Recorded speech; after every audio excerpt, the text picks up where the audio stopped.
get this captured after he heard the album.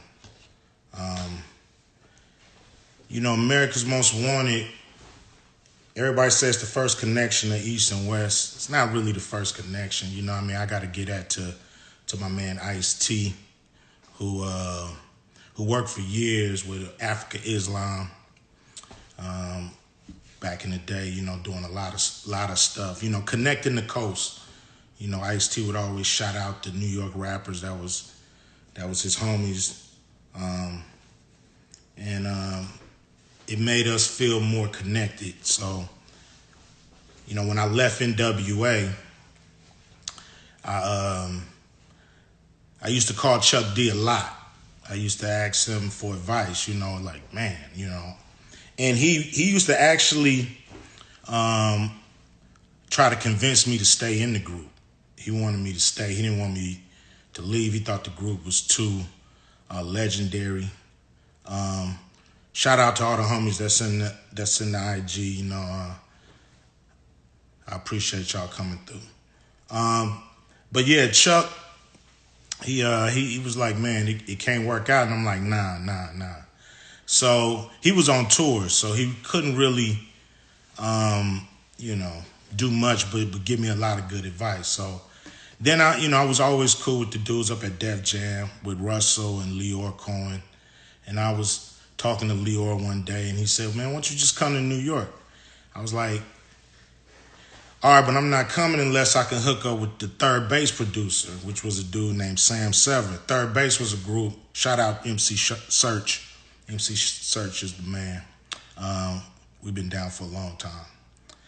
He doing radio now, so shout out to that. But Leor, I went to his office. I was kicking it. I was waiting. He was like, he on his way. And he never came. He never showed up.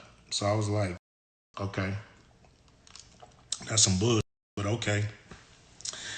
So I left his office, man. He was like, man, just stay. I'm like, nah, man, I gotta raise up. I'm gonna leave.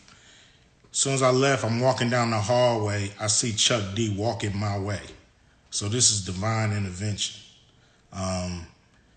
This is, something that I had never thought was going to happen.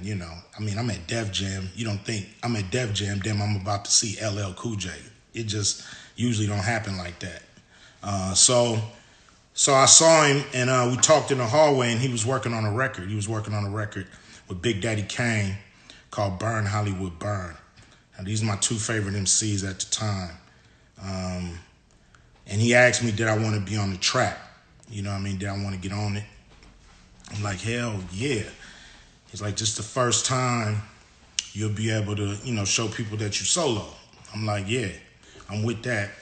So I go down to the studio, and he was like, I got 4 bars for you. I'm like, 4? Like, 4. He said 4. So I'm like, boy, I better start off fast and make my presence known. And so I end the rhyme, don't fight the power. And I remember Flav, every time Flav would see me, he would say that line, don't fight the power. So it was real cool to be able to get on the track with these powerhouses in hip hop. And it was just dope to be able to flow, on a Bomb Squad track, if you ask Ren and you ask me back in that time, Dre was our homie. So our favorite producers was actually the Bomb Squad. Bomb Squad was like, it was the sample era, and nobody did it better. Nobody could connect the dots and make a gumbo as good as the Bomb Squad. So I went, and I think Keith Shockley was there. Keith Shockley, and you had Hank. Hank came in later. Of course, Chuck was there. We had did what we had to do, and Chuck pulled everybody in the lobby, and we started talking about doing a few tracks for my new album. So if you don't know Hank and Keith Shockley, I got a picture. So you got Hank here, you got Keith here. So Hank and Keith Shockley, they was like, yo, we'll do a couple. What you trying to do, Cube? So I was telling them, and then I had got word. I don't even know if this is absolutely true or not, but you hear forth. I had got word that when NWA heard that I was going to New York to work on my album, that they laughed. They thought that ain't no way in the world he gonna come out with a dope album, and ain't nobody gonna work with him. It just was something that I heard, and I brought it up, and the look on Hank Shockley's face was like, what? They laughed. And I said, yeah, they laughed. He said, yo, man, we want to do the whole joint. We want to do the whole album. We don't want to just do a few songs. So I'm like, this is my dream come true, is to work with producers like this. I can't work with the best producer on the West Coast, but I get a chance to work with the best producers on the East Coast. And it was a phenomenal time. We flew out there, and I know I'm rambling. I'm going to get to the music, but I want to tell y'all the backstory on what really went down, in 1989, 1990. We flew out to Long Island, and we was wondering why we was in Long Island. We wasn't in New York City. And we learned real quick. First, our luggage got lost. They lost our luggage, never found it. I'm still looking for a pair of Jordans. But they lost our luggage. I wasn't as mad as Jinx. I took my man Sir Jinx with me. Got a shot of Sir Jinx. Took my man Sir Jinx with me. Super producer. I took Jinx with me, and they lost all.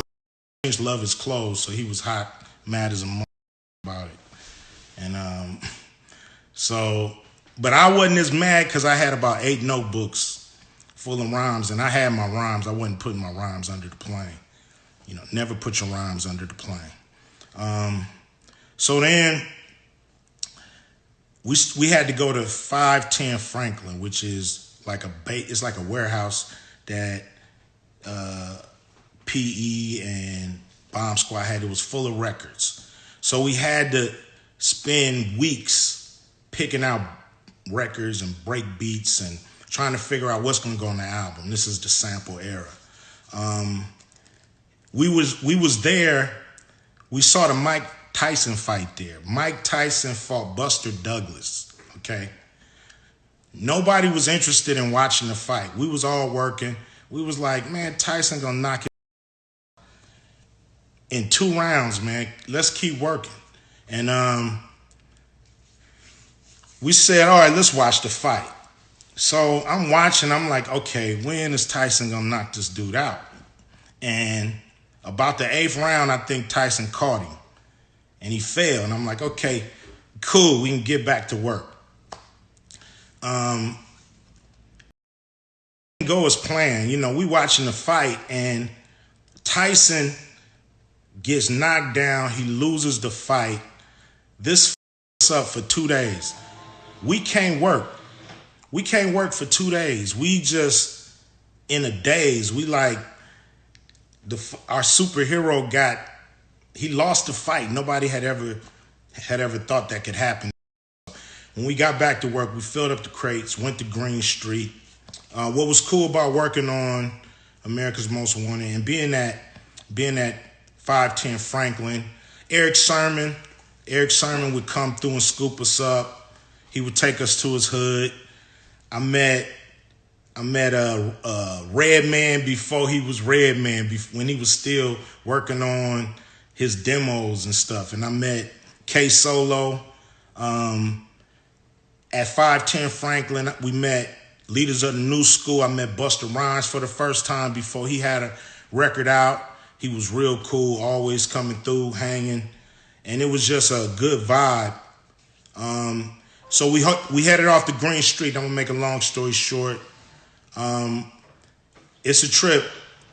We stayed in the same building in New York that Russell Simmons stayed in. We never saw him, but everybody would always tell us that's the Russell Simmons building. So we'd be like, oh, okay. I'm a big Russell fan. I think, without his vision, we'd be lost. Let's see what's going on with this. All right.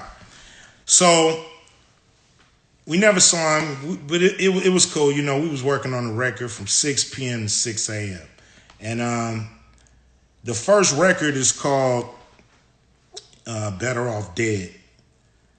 It's a skit. It's an intro. I'm big on intros. If you heard any of my albums, you know that I the intros. And so, it was cool to see that we was putting our full effect into this record, and the fact that the Bomb Squad let us do our thing too. We were new producers. Sir Jinx been by my side from day one. And, we was all new to it. We had our skills, but we needed a little more, coaching when it came to actually putting a whole record together, because we was doing demos and we was doing all kind of stuff. So, we decided to do this, real visual intro called Better Off Dead. And I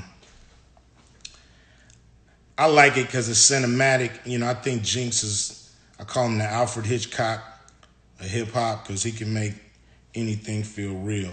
And then we're going to go straight into Nigga You Love to Hate. It's a Steve Arrington loop. We use Steve Arrington and Weak at the Knees. We use that with Gangsta Gangsta too. Gangsta Gangsta. So I was a little skeptical about using it again, but when we added Atomic Dog on top of it, I'm like, hell yeah.